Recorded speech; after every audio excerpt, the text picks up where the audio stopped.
Hey guys, happy Memorial Day. Today is May 27th, 2019, and I am working on the third in a series by Hands On Design. This is called Loads of Fun, and I've been changing the colors as I go, and so I think what I'm going to do is do this text, Loads of Fun, and figure out, I think I'm just going to leave that in gray and just kind of get loads of fun done today, and I hope you guys have a great Memorial Day, and let's get stitching.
Okay guys, so I stitched 50 minutes today. I'm going to get to do a lot more tonight, but this is Loads of Fun.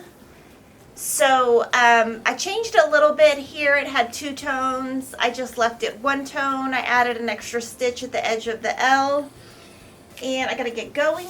It is a holiday today, but I'm probably going to get a lot more done tonight, so we can show that later.